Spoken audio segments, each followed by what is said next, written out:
Hi everyone, I'm Jelaila Starr. Welcome to my weekly messages.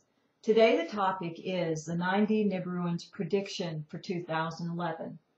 If you read my weekly message a couple of weeks ago, and I also had a video with it, then you know that they predicted, and they don't always make predictions, by the way, so this is a big one.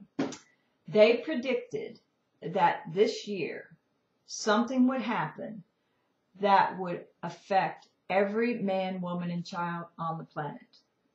Now, I have learned, after almost 15 years of working with them, that they make a statement like that, I better listen. Well, I've been wondering what it was about. What major event was going to do something that awesome? I mean, that's huge. And I was talking with Raylan Allen. She is the host of Rumor Mill News Radio. We had an interview this past week, and I will be sure to get a link to it posted on my homepage as soon as I can. Or you can go to her website, and it's probably already there. I just haven't gotten to that right now. Anyway, we were talking about what that would be. Her thought was it was a change in the monetary system.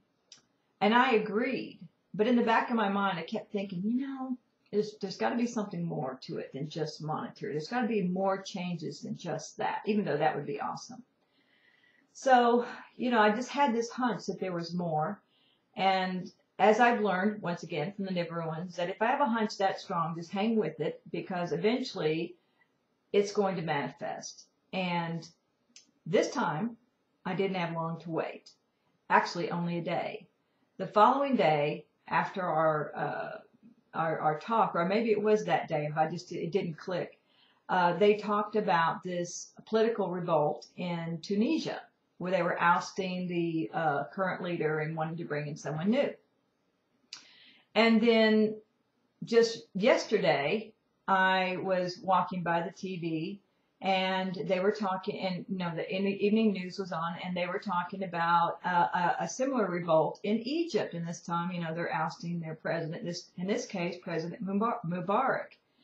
And then they were saying that there's also signs of uprisings in Yemen and in Jordan. I'm thinking, there it is. I just got this hit that maybe that's it. Because think about it. If you change the political structure in a country, that will lead to all other kinds of changes, because the new political powers that be will want the systems working the way that works for them. And let's say that the way they want to work, it would bring about a new change in finances and a new change in industry and a new change in religion and all these other things. So then taking it a step further, if it looks like it's now spreading actually quite fast, then why couldn't it end up continuing like a viral effect, sort of like the 100th monkey syndrome? It's already in the grid, this idea of this type of shift of this magnitude is already in the grid, and things are moving faster. That means people are accessing the notion a lot faster. Isn't it possible that it could spread around the world? And isn't it possible then that within maybe 2 years or less, we could see a whole new reality? And within that reality, we could see a new monetary system. We could see a new political system. We could see new industrial. We could see new economic. We could see new religion. All of this could happen. Now, all of those sound good, except for the religion part. I can already see the red flags going, oh, I don't want to become or be forced to be a Muslim extremist. Well, you know what? I don't blame you. I don't think that extreme of anything would be good. But I do also feel that the Muslim religion is beautiful in its own way. And there's a lot of wonderful, devoted Muslim people out there. And I think that we don't have to worry about that. I think that what is going to happen, because of all the other energy on the planet moving toward integration and compassion and acceptance and allowing and learning to work together and embracing our differences rather than fight over them, plus the energy that's coming into the planet right now that will support integration, then I think what we're going to end up with is possibly a blended form of religion. And is it going to be a one world religion? I don't know. But I think that should we end up like that, we also have the option to opt out if we don't want it. So it's not going to be forced on us.